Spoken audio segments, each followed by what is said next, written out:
Dating app വഴി പരിചയപ്പെട്ട് 16 വയസ്സുകാരനെ പീഡിപ്പിച്ച സംഭവത്തിൽ 10 പേർ ഇതുവരെ പിടിയിലായി. മുസ്ലിം ലീഗ് പ്രാദേശിക നേതാവ് സിറാജുദ്ദീൻ അടക്കം 6 പേർ ഒളിവിലാണ്. ഈ ഡേറ്റിംഗ് ആപ്പുകൾ കുഴപ്പമെന്ന് നമുക്ക് ഫേക്ക് അക്കൗണ്ട് ക്രിയേറ്റ് ചെയ്യാൻ പറ്റും.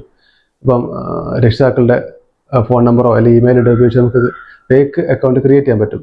അപ്പം നമ്മൾ ഓപ്പോസിറ്റ് നിൽക്കുന്ന വ്യക്തി, ഡേറ്റിംഗ് ആപ്പിൽ ഓപ്പോസിറ്റ് നിൽക്കുന്ന വ്യക്തി പ്രായപൂർത്തിയായതാണോ അല്ലോ നമുക്ക് മനസ്സിലാക്കാനുള്ള ഓപ്ഷൻ ഉണ്ടാവില്ല.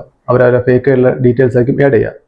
സെക്ഷൻ 11 പോക്സോ ആയിട്ട് അതുപോലെ തന്നെ സെക്ഷൻ 12 പ്രകാരം സെക്ഷൽ ഹാരാസ്മെന്റ് ഗണത്തിൽപ്പെടുന്നതാണ്. അതായത് കുട്ടികളെ നിർബന്ധിക്കുക, ചാറ്റ് ചെയ്യാൻ അല്ലെങ്കിൽ സെക്ഷൽ കാര്യങ്ങൾ കൊണ്ട് നിർബന്ധിക്കുക, അതിന് കാര്യങ്ങൾ സെക്ഷൻ 12 പ്രകാരം കുറ്റകരമാണ്. അതുപോലെ തന്നെ സെക്ഷൻ 13 to 15, അതായത് കുട്ടികളുടെ പോണോഗ്രാഫി അല്ലെങ്കിൽ സെക്ഷൽ കണ്ടന്റുകൾ ഷെയർ ചെയ്യുക, ക്രിയേറ്റ് ചെയ്യുക, അത്രയും കാര്യങ്ങൾ. അതായത് ഇത് പറഞ്ഞു വരുന്നത് നമ്മൾ വീഡിയോ കോള് കാര്യങ്ങൾ ചെയ്തിട്ട് നമ്മളെ ഫോണിൽ സൂക്ഷിക്കുക അല്ലെങ്കിൽ അവരെ സൂക്ഷിക്കുക, ഇത്രയും കാര്യങ്ങൾ. നമ്മൾ ഒരു കേസ് എടുത്തു കഴിഞ്ഞാൽ ഇത്തരത്തിലുള്ള കാര്യങ്ങൾ തെളിവിലേക്ക് വന്നു കഴിഞ്ഞാൽ നിങ്ങൾ ശിക്ഷിക്കപ്പെടാൻ സാധ്യതയുണ്ട്.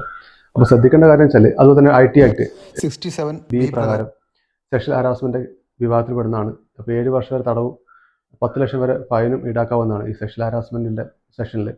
രക്ഷിതാക്കൾ ശ്രദ്ധിക്കേണ്ട കാര്യം വെച്ചാൽ അപ്പോൾ നിങ്ങളുടെ ഒരു അശ്രദ്ധ കൊണ്ട് കുട്ടികളും പീഡിപ്പിക്കപ്പെടും. അതുപോലെ തന്നെ ഓപ്പോസിറ്റ് നിൽക്കുന്ന ചിലപ്പം നിരപരാധിയായ വ്യക്തികളുണ്ടാവും. ഇവരിപ്പം ആളറിയാണ്ട് ചാറ്റ് ചെയ്യുന്നതായിരിക്കും. അത്തരം വ്യക്തികളും ഇതിൽ ഉൾപ്പെടാൻ സാധ്യതയുണ്ട്. അപ്പം പറഞ്ഞു വരുന്ന ഡേറ്റിംഗ് ആപ്പ് ഉപയോഗിക്കേണ്ടതെന്നല്ല, അതിപ്പം ഇനി കാലത്തിൻ്റെ ആവശ്യമായിരിക്കും. പക്ഷേ ഡേറ്റിംഗ് ആപ്പ് ഉപയോഗിക്കുന്ന സമയത്ത് നിങ്ങളൊരു അല്പനേരത്തെ സുഖത്തിന് വേണ്ടിയിട്ട് നിങ്ങളുടെ ജീവിതം മൊത്തം ഹോമിക്കേണ്ട ഒരു അവസ്ഥയിലേക്ക് എത്തിപ്പെടരുത്.